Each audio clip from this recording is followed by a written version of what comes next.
Now, we're marking Remembrance Sunday in many ways this weekend, but how about having a chance to hear some wartime tunes? Listening to the retro sounds of the D-Day darlings is the perfect way to do it. They made it big on Britain's Got Talent this year, of course. Their mission is to remember the sacrifices made by those who went to war for their country.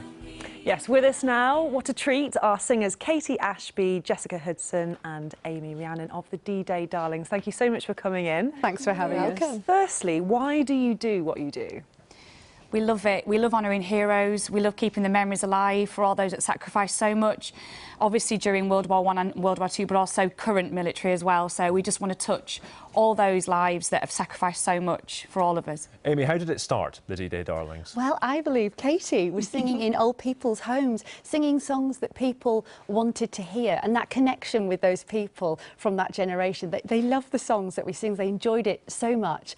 They join in with all the words because, you know, they've sung those songs all their lives. So it's just a real privilege to sing for them, and it's grown from there, you know, to 10 years of service. Yeah. And yeah, it's been wonderful. And just to take those veterans back and those older generation that lived through those times, to see it on their faces, it's yeah, there's nothing better for us. It's priceless. Yeah. Do you also sort of try and connect with the younger generations as well? Is that part of what you're aiming to do? Yeah, it's really important that it is put into the younger generation, the hardship, the sacrifice that was made, because growing up myself, I had such an interest in both wars, and I think now it's so important, especially as the generations are going. I mean, 100 years since the end of World War I, it's just so important that we keep the history and the message into the younger generation. Yeah. Katie, can it be quite tough? You know, a lot of your time must be spent obviously singing to the older generation, who must obviously speak to you about their experiences, their memories, friends they've lost. It's not all fun and games all the time. It can be tough. It's a wonderful thing to be able to do, to bring back those memories, but they are hard memories for them to, but we can't forget them. So I think that just shows the strength of the people that still want to relive those memories because they can't forget them. So it's just an honour to listen to those stories and to hear what they went through. But it is hard as a generation from what we come from to try and fully understand what they went through. We never probably will.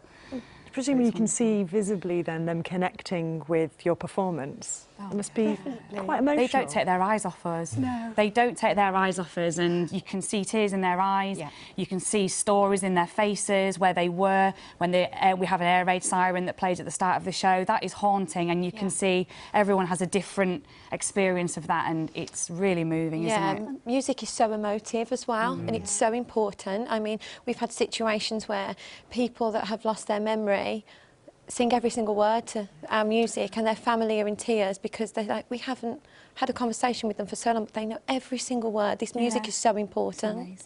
But it's also morale building. The songs were designed for that time, to see them through those tough times, those dark days. They were specifically written for that. So it is morale building. It's not all tears. There is, you know, tears of joy, and they wave the flags and sing along. And Amy, speaking of the songs and the repertoire, it's mainly World War II era music that you guys perform, isn't it? Yeah. And whether that, do you see a time where obviously the people who were around at that time and will remember all the words to those songs are fading away? Yes, and obviously that will happen. I mean, we'll be one of the last generations really to have that direct contact with our own grandparents, you know, to speak to them directly, and obviously that's going to change over time, which is one of the reasons why we're trying to keep the memories alive and pass it on to the And you feel a generation. responsibility, I suppose, as a younger generation to do that? Yeah, it's one of our aims, yeah. We feel like we're the perfect generation to do it, because we still closely connect with our grandparents, and there is still people around to tell us those stories, and we just need to pass that message on. And we are passing the message on. We know since Britain's Got Talent, we've got children, huge fans. You know, they come to events, they're waving the flags, and they want to know. Who were those gentlemen that were on Britain's Got Talent with you? It's part of a wider conversation. It is, and for Britain's Got Talent to put it on, it was just Ladies, we could continue to talk to you all day, but we must actually hear you sing. So thank you for doing so. Over to you. Thanks for having us. There'll be bluebirds over the white cliffs of Dover tomorrow. Just you wait and see. There'll be love and laughter and peace ever after. Tomorrow tomorrow, when the world is free. The shepherd will tend his sheep, the valley will bloom again, and Jimmy will go to sleep in his own little room again. There'll be bluebirds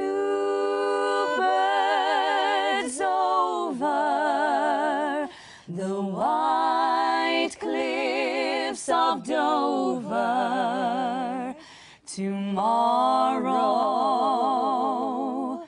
Just you wait and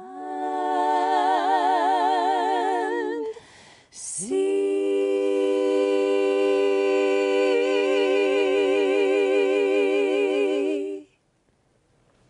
Wow. Absolutely That was amazing. I've got goosebumps. Yeah, you get choked up a little bit. Lovely. Ladies, thank you so much. That Thank you was very much. fantastic. We really appreciate you coming in. Thank you for having us. Thank you. Thank you. Thanks, guys.